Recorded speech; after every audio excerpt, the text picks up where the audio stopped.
Greetings, adventurers. This is Cause of the Wormforge, and today we're going to be covering the Scion class added by the most recent Unearthed Arcana for the 2024 version of D&D 5e. And basically, this is going to be a brand new class that has a very similar vibe to the Wizard, except everything that they do is going to be with the mind. They are going to be casting with psionics, meaning they have a lot of telepathy and a lot of telekinesis based features and abilities. Now, if we go over the core traits for the Scion, it's very similar to the Wizard. They're an intelligence-based full spellcaster. Primary stat, intelligence. Hit points, or their hit die, is going to be a d6. Their saving throw proficiencies, intelligence and wisdom. The skill proficiencies are really the only thing that kind of differ from the Wizard in terms of their core traits. We get access to intimidation, perception, or persuasion, things that Wizards don't typically get to start off with for their skill proficiencies. Everything else is pretty much the same. And then going over their spell progression, it is like any other full spellcaster. So starting off with first level spells, and basically every 2 levels, we get another level of spell casting. That caps out at level 9, 9th level spells at level 17. And then we also have a really cool resource called the Psionic Energy Die, which is similar to the Psi Die used by other classes like the Psi Knight, as well as the Psi Knight Rogue. Unfortunately, those don't all synergize together anymore because of the new 2024 rules. But anyways, the Psionic Energy Dice is going to be our main resource that we have to burn to use our psionic powers. And this is like a bardic die where it grows over the course of our levels. It starts at a d6, level 5 becomes a d8, level 11 a d10, and level 17 a d12. It also increases the amount we have based upon our level. So our pool of psionic energy die is 4 at level 1 and 12 at level 17, and caps there. Now, something unique that differentiates the Scion from the Wizard is going to be psionic spellcasting. When you cast a Scion spell, that spell does not require verbal or material components, and the material components you can get away with as long as it does not have a cost specified. So you can cast spells like Misty Step and Command without having to say words whatsoever, which means you can do it when you are silenced, you can do it when you are underwater and you can't speak. And also more importantly is that if you're creative, you can use psionic spellcasting to get away with sneaky spells, right? To cast suggestion or detect thoughts in someone's face and them not even realize who was the person who cast it, right? It can be a very powerful thing to be able to cast spells without verbal components because it lets you kind of get away with, stealth and sneakiness. I wasn't the one who cast it, it was this guy. And then you pass a persuasion check. And maybe convince someone that someone else who's not even a spellcaster is the person who's casting the command and charm person all over the guards. Now let's go over the rest of their features. At level 1, we get access to psionic power. Again, our psionic energy dice are our main resource. We get 1 back on a short rest. And later on, we'll get an ability to get more back on a short rest. But for the moment, it's really restricted. We only start with 4. And if we only get 1 back on a short rest and we get 2 short rests per day, we have maybe a max of 6 for the course of our day. We can use our psionic powers in the early game, or telekinetic propel, as well as telepathic connection. And so the telekinetic propel is going to let us launch a creature up to our die multiplied by 5 on a failed strength save. And the saving throws for our telekinetic or for our psionic abilities is based on our spell save DC, which means items do affect it. That's quite nice. So the propel, we can launch people up to 30 feet, right? 5 times 6, up to a maximum of 30 feet on a failed strength save at level 1. And the telepathic connection, we start off with a telepathy range of 5 feet, and as a bonus action, we can expand it for a duration equal to our class level in Scion, and a number equal to our psionic die multiplied by 10, so a maximum of 60 feet for 1 minute at level 1. We also have subtle telekinesis at level 1, so we know the mage hand cantrip. We can cast it without verbal or somatic components, right, because it's psionic spellcasting. And we can make it invisible. So we basically have the ability to force, push, pull, interact, manipulate objects with our mage hand. Quite cool to have, I think. And again, if you're creative with this, you can get away with a lot of stuff. Level 2, we get psionic discipline. These are going to be like invocations. We'll cover them later. They have some pretty good options. The id insinuation is quite powerful, and there's some other ones that are pretty cool, so we'll talk about that later. But at level 2, we also get psionic modes, so that's a bonus action. We can enter a mode for 1 minute. We can only use this feature twice per day, so keep that in mind. It's very limited. Attack mode, we get to ignore resistance 2 psychic damage with our abilities and our attacks. And we can basically do empowered spell by burning our psionic die, and then we get to re-roll damage dice up to our intelligence mod. Defense, we have resistance to psychic damage, and whenever we fail a mental save, we can use reaction, burn a die, and then add that number row to our save. That's really good, I think. The defense mode can be very clutch because a lot of the times when you fail mental saves, you are just crippled, you're stunned, paralyzed, incapacitated. You're taken out of the fight usually if you fail a mental save. So having this to fall back on to pass your mental saves, I think is pretty strong. The attack mode, you're really not going to get too many uses of it, especially because this class is more focused on controlling utility than dealing damage, but there are some cases where it can be useful.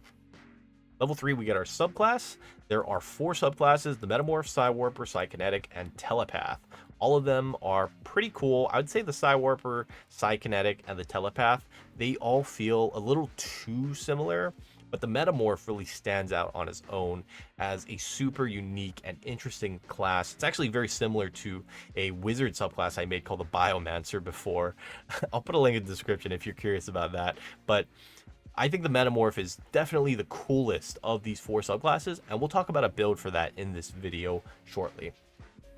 Now, level 4, we get ability score improvement or feat. That's pretty typical. Level 5, we get psionic restoration. On a short rest, we can get back our expended psionic energy die equal to half of our total pool. So at level 5, our pool of dice is 6. We can get 3 back on a short rest, which is pretty nice. This is only once per long rest, however, so keep that in mind. Level 7, we have Psionic Surge. So we can, whenever we roll initiative, basically whenever we enter a combat, we can get back the use of our Psionic mode by burning a hit die. And also, we can burn a hit die, and then we can treat any roll on a Psionic die as a 4, which is pretty good. It actually synergizes with a lot of the features later on. It makes them more reliable. So I like being able to burn hit dice and then be able to get things out of our Psionic Sorcerer. At higher levels, you're really not going to have too many uses for your hit dice because when you take a short rest, you already have potions and things like that to heal you. And so usually people take a short rest just to get back resources like Action Surge. But this gives us other things to do with them, so that's very nice. Between levels 7 and 19, it's going to be just like Wizard, where we get basically nothing other than our subclass features and increases to new level spells, more psionic energy dice, higher level psionic energy dice, better die. But feature-wise, we don't get much. So level 19 is where we get our epic boon, and level 20 is where we get our capstone. That is going to be once per turn when you expend a psionic energy die. You can expend 2 hit die, and you can roll 2 additional psionic energy die and add the numbers rolled to the total. So that is going to make our abilities kind of scale up a lot for the end game if we're willing to burn hit die for it. And at level 20, we're going to have 20 hit die, so we could do this potentially up to 10 times. Now, as an example, if we look back at our first level ability, Telekinetic Propel, our psionic energy die is going to be a 1d12 at level 20, which means that if a creature fails the strength save, they can be pushed or pulled up to 60 feet. But if we use this with our Enkindled Life Force ability, we can burn 2 hit die, and then we can add on 2 more 1d12s for a maximum of 180 feet that we displace our enemy, which is hilarious. I think that's very strong, actually. So I like having this. I think it makes our other psionic abilities much more meaningful once we hit that capstone. So I think it's overall a pretty decent one, even though its uses, they are going to be limited, right? Because we only have so many hit die. Looking at the psionic disciplines, which are basically the invocations, we're going to touch on just a few of them that I think are really good. Biofeedback, basically whenever we cast a Scion spell from the Necromancy or Transmutation schools, kind of the most common one I'll think about is Longstrider, right? Whenever you cast Longstrider before a fight, then you can burn a psionic energy die, you roll it, and then you get to add that to your THP in addition to your intelligence mod. So you get to add the number rolled plus your intelligence as THP, making you a little bit tankier. That's nice to have. Another really good one is going to be Id Insinuation. So whenever you cast a Scion spell from the enchantment or illusion school that forces a creature to make a save, you can burn 2 die, psionic energy die, and you get to roll 1 and subtract that from the save being made for 1 creature. So if you combo this with Psionic Surge, you can guarantee that it's at least a -4 to a save, which is very strong. And being able to subtract a number from a saving throw is already very powerful. The College of Eloquence Bard has a feature like this already with Unsettling Words, and I can't tell you how devastating that freaking ability is. So if we Psychic Lance a dude and then we hit Insinuation to debuff their intelligence roll, even if they have a semi-decent intelligence modifier, which most creatures have terrible intelligence saves, they still might fail that. So increasing the efficacy of our enchantment and illusion spells, which all of which are going to be good control spells that will lock down enemies, this is very powerful. Another great discipline is going to be Psionic Guards. So when we burn a Psionic Energy die, we can basically for an entire turn be immune to the charmed and frightened conditions and have advantage on intelligence saves. This is really powerful. Intelligence saves, they come up rarely. If you see a Mind Flayer, then for sure put up Psionic Guards, but a lot of the times you might not know when to prepare for intelligence saves. However, charmed and frightened conditions, those happen quite often and very frequently from all sorts of low-level spells and effects. And so having immunity to that, which you can get even at second level, so access to Psionic Guard, that's going to be really powerful, I believe. So this is quite a good ability to have. Looking at the Scion spell list, it is very, very similar to the Wizard spell list. There's not that much that's different. There are going to be a few spell choices here and there that you're going to see that aren't normally in the Wizard spell list, and they are some very good spells as well. And the Scion also has access to some unique spells, such as the Telekinetic Fling, which is basically Firebolt, but it deals force damage, and also the Summon Astral Entity, which is basically just Scion version of the Tasha's Cauldron of Everything summoning spell. So we get a nice little summon to have that can deal damage for us and take aggro for us and whatever else. In terms of some unique spells, not unique spells, but spells that Wizards don't typically have, Scions have access to Command, which is super strong, Dissonant Whispers. At second level, we have access to Calm Emotions and Heat Metal. At third level, we have access to things like Bestow Curse. And then at fourth level, we have access to Freedom of Movement, which is a really great spell for a squishy character like a Wizard or a Scion to have. So we do have access to some pretty unique and good things, but for the most part, you'll notice that the Scion has no high damage AoE spells such as Fireball. All the spells that Scion have are going to be utility based and control based. We do have access to an AoE damage spell, but it's Synaptic Static, which is the Mind version of Fireball, right? We have access to Hold Monster, Hold Person, Charm Monster, Banishment, all sorts of things that are going to remove threats on the battlefield by crowd controlling them. And so the spell list is very, very strong. Overall, I think the Scion spell list is actually really, really solid. Now at high levels, if we look at our level 9 spells, we have access to Shape Change. And for those of you who don't know, Shape Change is an absolutely busted spell. It does depend on whether or not you're in a campaign and whether or not you've seen powerful creatures. But I mean, Shape Change is just one of those 9th level spells where you're like, yeah, I'm unkillable basically.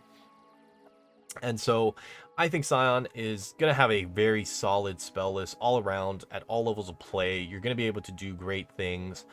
Either crowd controlling your enemies, using your spells for utility out of combat, right? To be able to manipulate people and get information from spells like Locate Object or Locate Animals and Plants even. There's lots and lots of tools in this kit that make it good. Alright, so going over the subclasses, the Metamorph subclass is going to be my favorite because it allows us to use our psionic powers to shape our body. It turns our flesh like clay, where we can mold it into the perfect vessel, and we can turn our life essence into arcane might. The other subclass, the Psi Warper, is going to allow us to kind of control and teleport things. It is very teleportation based, where we get like Misty Step, and at our max level, at level 14, the capstone, we get mass teleportation, where we can teleport a group of allies or enemies. Very powerful. The Psykinetic is going to be more focused on moving things with your mind, right? So using telekinesis abilities, we boost our telekinetic propel, we boost our enhanced telekinetic crush ability, we boost the telekinesis spell, right? It's very focused on telekinetic based spells and abilities. And then lastly, we have the telepath, which is the same thing as the telekinetic, but for telepathy, right? We can boost our detect thoughts. We can have this empowered defense mode that gives us basically a +1d4 to all of our saves. And we can actually expend that out from our telepathic connection to give that to our allies. And then at level 14, we get Scramble Minds, where we can reach out into other people's minds and confuse them, turning the confusion spell into a massive AoE with a radius of 30 feet, which is actually really freaking big. And so all the other subclasses, they are very much focused on doing mindy-mind things. And I kind of feel like their identity is a little bit muddled. They all feel very similar to one another, but just specializing in a slightly different thing. Teleportation versus telekinesis versus telepathy. And so if you have an interest in any one of those three things, by all means, check out those subclasses, try them out. I'm sure you can find some pretty interesting builds for them. But what I think is the most unique one, and the one we're going to talk about today, albeit like 15-16 minutes into the video, is going to be the Metamorph subclass. So this is my favorite one because, again, it does something different from a wizard, from a sorcerer. It lets us become kind of like a martial Scion, where we can buff, we can change our form to be able to use it in battle against our enemies. Now, it does suffer from still, all things wizards and Scion, where you're very squishy. You only have mage armor to increase your AC. You have a 1d6 hit dice, which is just absolutely brutal compared to anything else in the game. But let's talk about the actual subclass features and how we are going to build our character to counteract this. So level 3, we get access to Metamorph spells. Our spell list has healing spells. So uniquely, the Metamorph is a Scion subclass that has access to healing spells. We get Cure Wounds and Mass Cure Wounds. We also get Aura Vitality, and we have a feature at level 6 that helps us with healing as well. So that's quite nice to have. It's something also very rare for an intelligence-based character to have access to good healing spells like this. Level 3, we get organic weapons. This is the really cool bit about why I like Metamorph. Whenever we take the attack action or we make an opportunity attack, we can reform our hands into one of 3 weapons. We get to use our intelligence mods for these weapons, and we can convert the damage to psychic so that we can overcome resistance using our attack mode, or we can just use the normal damage type. We have the Bone Blade, which does 1d6 piercing damage on a finesse weapon, and you have advantage on attack rolls if you have an ally within 5 feet of you. So this kind of directly synergizes with Rogue. I would love to think of a build for the Metamorph multi-classed with Rogue, but at the moment we're gonna do something a little more straightforward, right? We're looking at the next weapon, which is the Flesh Maul. So that's gonna deal 1d10 bludgeoning damage, and on a hit, the creature that was hit has disadvantage on the next strength or constitution saving throw before the start of your next turn. So unfortunately, this is before the start of your next turn, meaning you can't take advantage of it next turn to cast a strength or con save spell. You're going to have to rely on your allies to be able to proc it, or you'd have to take Metamagic Adept and have Quicken Spell to be able to do it on the same turn. But this is still a really powerful ability nonetheless. We can proc it ourselves by using our Telekinetic Propel to basically, as a bonus action, follow up, make them do a strength save, which they'd have disadvantage on after you hit them with the Flesh Maul, and then launch them back or towards you, depending on what you want to do.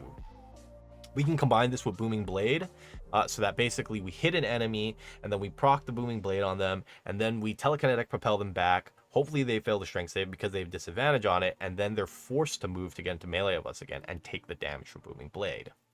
Now, the Viscera Launcher is our last weapon option. This is going to be a ranged weapon with a range of 30 and 90 feet. So it's pretty short range, keep that in mind. But it does 1d6 acid damage, and once per turn, it does an additional 1d6 acid damage to the target.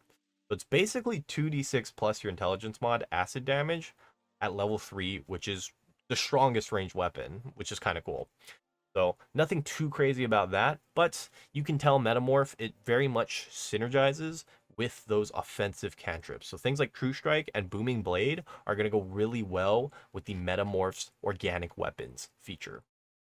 Now at level 3, we also get Extended Limbs, where we can burn a psionic die, and we get a buff for 1 minute that's going to give us 5 feet of extra reach, 5 feet of extra speed, and it's going to increase the range of our touch spells with a casting time of an action to 10 feet. So all of a sudden now we can cast Inflict Wounds at a range of 10 feet, or we can cast Shocking Grasp at a range of 10 feet, or we can cast Bestow Curse at a range of 10 feet. I think that's actually a very powerful feature. It makes it so that we can stay out of the enemy's range if we do want to back up afterward and not provoke an opportunity attack. It's quite nice to have. It's not anything too crazy, but I like it. Level 6, we get extra attack. So very similar to the Blade Singer, we can swap one of our attacks for a cantrip with a casting time of an action, and that's very powerful. At level 6, we're going to be able to, if we're using our maul, we can make a booming blade attack, and then we can, make another attack, a regular attack, and then we can launch our enemy backwards, and then if they move, they take the booming blade damage, and overall we're doing a lot more damage than if we just attack twice with the maul. Same with our Viscera launcher. If we want to go ahead and cast True Strike on it, then we can make an attack that's doing 1d6 plus the 1d6 from the Viscera launcher, and then the next attack we do it with True Strike, and then it's still another 2d6 damage. We're basically able to make 2 great sword attacks per turn, which is quite nice for a wizard-like character, be this Scion or this wizard, which is typically very squishy and not very strong in terms of offensive capabilities. We actually have very decent offensive capabilities at this level. Now we also get quickened healing, which is going to allow us to cast Cure Wounds as a bonus action if we expend 2 psionic energy die. And when we do, we also get to roll another psionic energy die and add the number to the amount of healing restored. So, we're seeing a theme here where we're playing a frontliner, or we're playing a character that's definitely going to be closer range than most full spell casters, and we're going to be in the thick of it. We're going to for sure be getting targeted if we are playing as a Metamorph and using our Flesh Maw on enemies. So having Cure Wounds as a bonus action is going to save us the action economy, so we can use our action to actually attack still, while still getting really good healing, because Cure Wounds, if you don't know, they have buffed in the 2024 edition. It's basically double the amount of healing as it was in the 2014 version.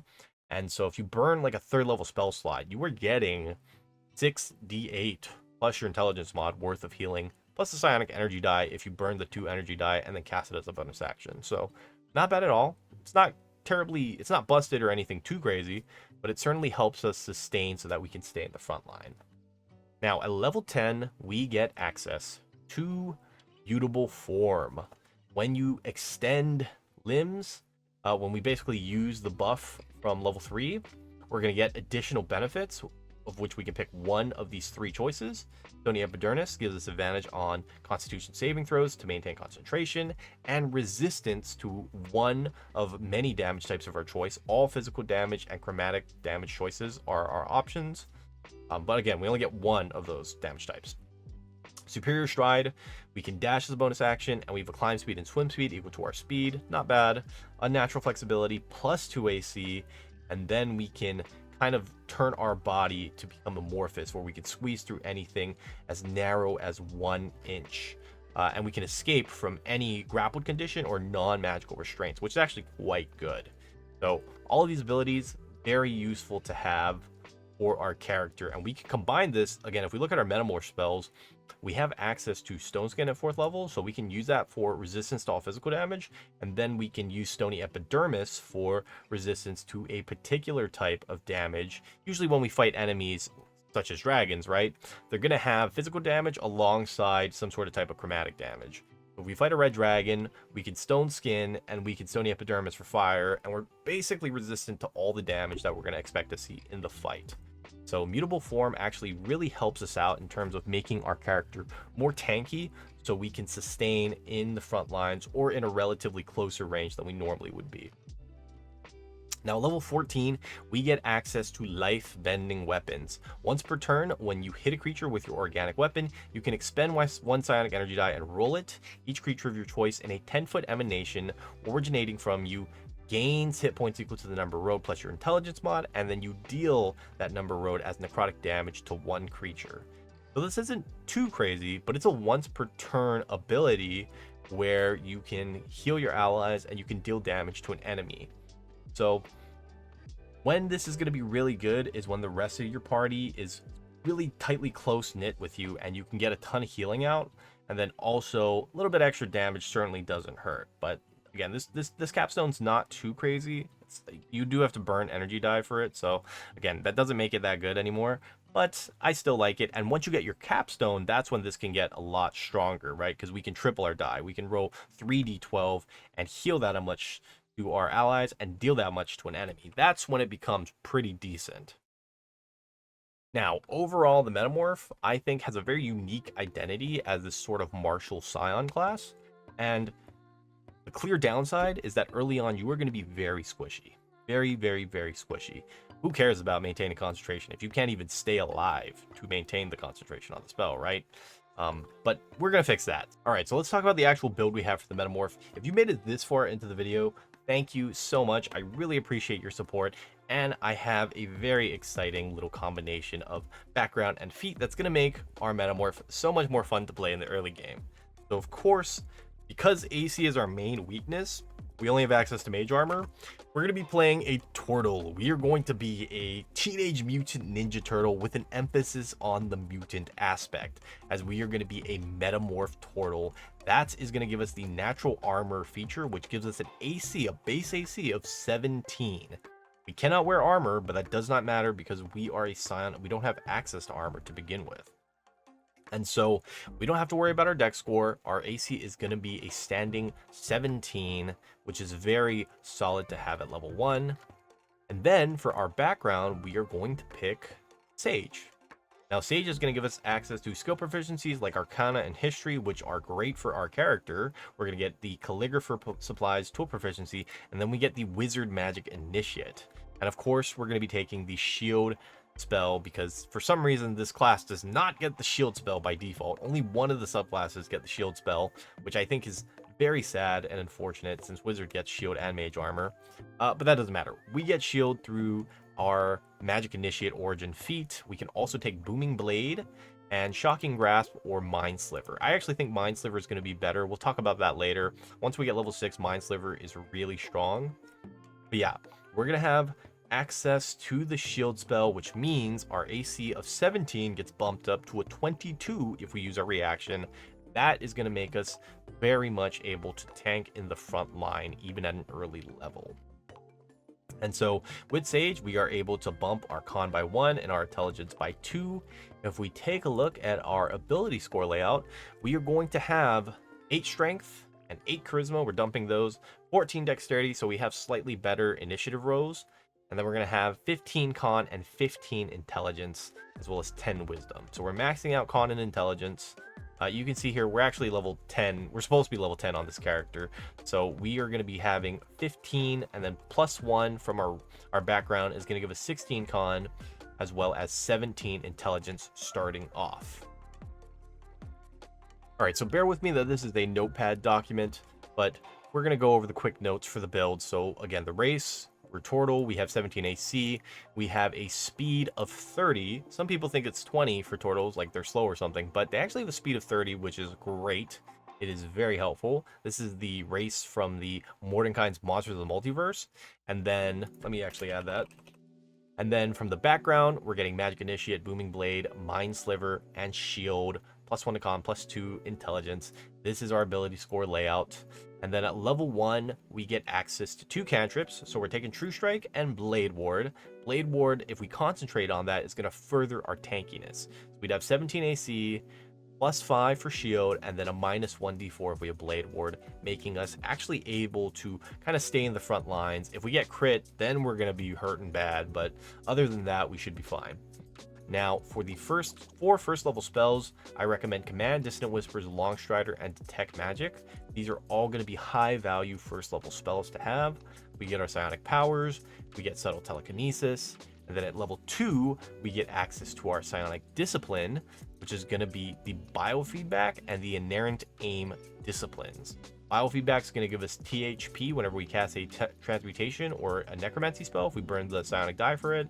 And then Inerrant Aim is going to let us, if we miss an attack, burn a Psionic Energy die, add that to the number road, and if it hits, then we burn the die. If it misses, then we don't actually burn the die. So it's pretty good to have for when we need to land our attacks.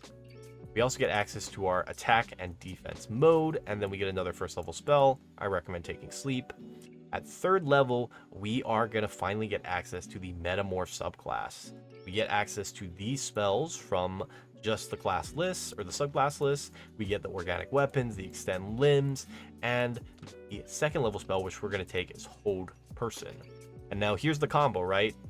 So we have Booming Blade.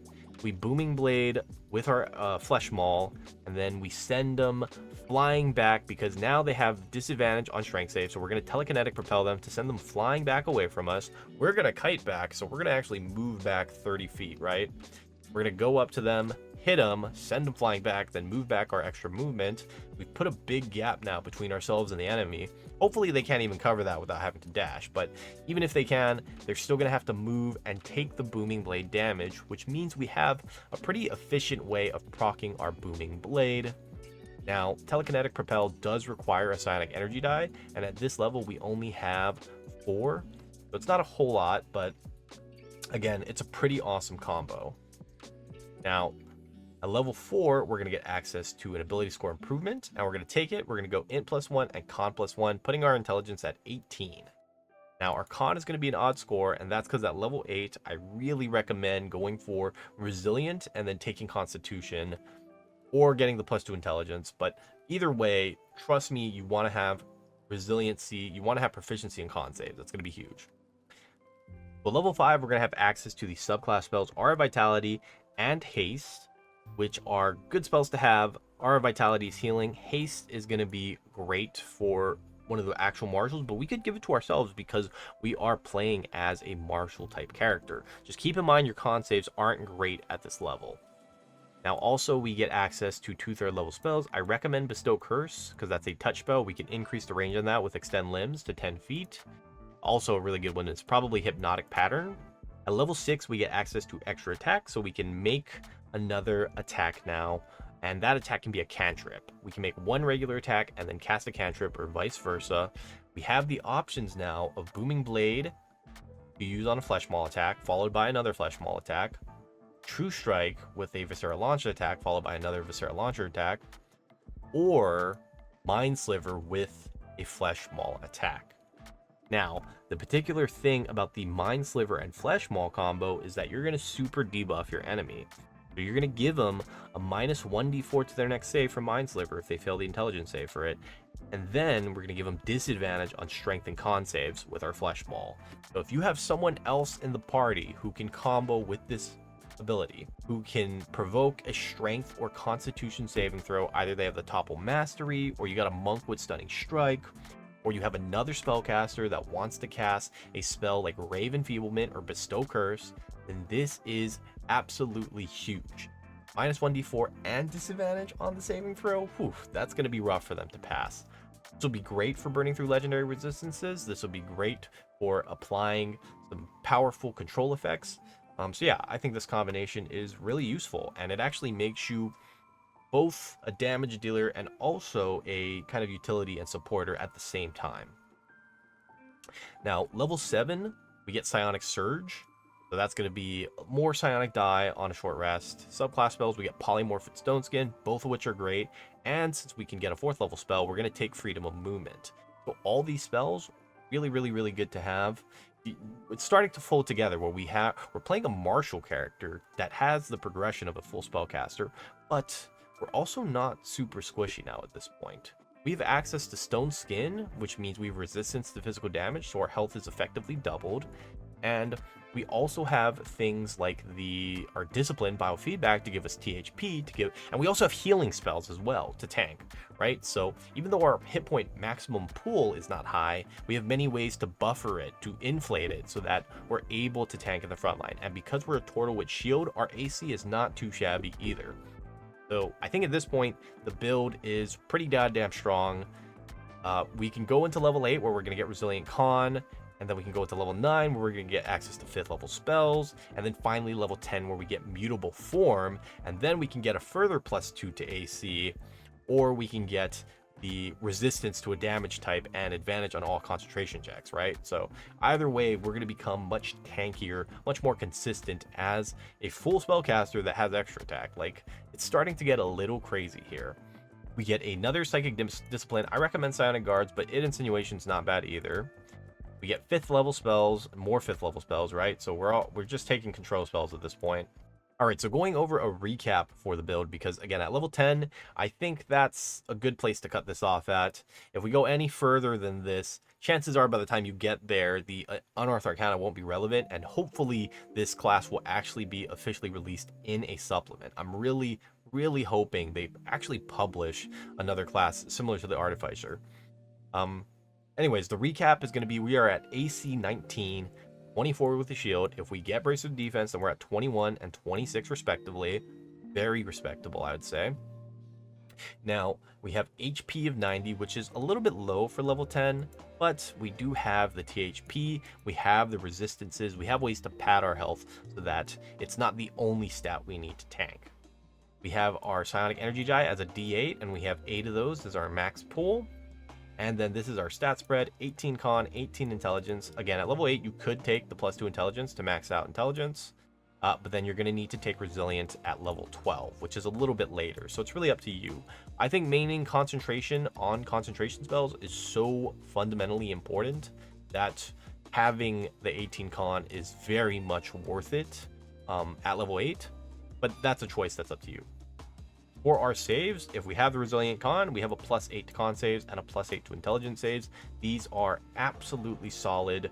It will be very difficult to lose concentration on a spell if we have advantage and a +8. Now we're also making 2 attacks per turn, either one with Booming Blade and Eldritch Maul, or not Eldritch Maul, Flesh Maul, or we have True Strike and then the Viscera Launcher. Our damage is looking at 2d10 +8 +3d8 or 4d6 +8 damage if we hit both of those attacks respectively, and this is including if we proc the Booming Blade. So pretty decent damage output for a character that, again, the Scion is not necessarily a damage dealer class, it's more of a utility based class, but we're still a full spellcaster. We are a full freaking spellcaster with healing spells, utility spells, and control spells. And on top of that, we are actually tanky too if we get targeted. And we're gonna be in the front lines. We're gonna be a menace to our enemies. So I think overall, this class is actually very good. You know, I'd have to test it out and play test it to give you a real full determination on that. This is theory crafting this build, I will admit. Fortunately, I don't know any DMs that are gonna let me try out Unearthed Arcana for the Scion class because it's so new. But that being said, on paper, it's looking mighty fine. It's looking very solid. We have access to just such a wide variety of different things in this build, and we're pretty decent at all of those things. We're not like a jack of all trades, master of none. We are a full spellcaster that makes 2 attacks, that has lots of ways to tank, that has lots of utility and control. I can rant on about this forever, but yeah, that's gonna sum up our build. I hope you guys do find, if you actually are allowed to play Unearthed Arcana in your games, try this build out. Let me know what your thoughts are. I'm very curious. And let me know if you'd like to see future builds, maybe for the Scion class, maybe for other things. If you have a suggestion, I'm more than happy to listen to it. Leave a comment below. And yeah, that's going to be it for the video. Thank you so much for watching, guys. I will see you in the next one.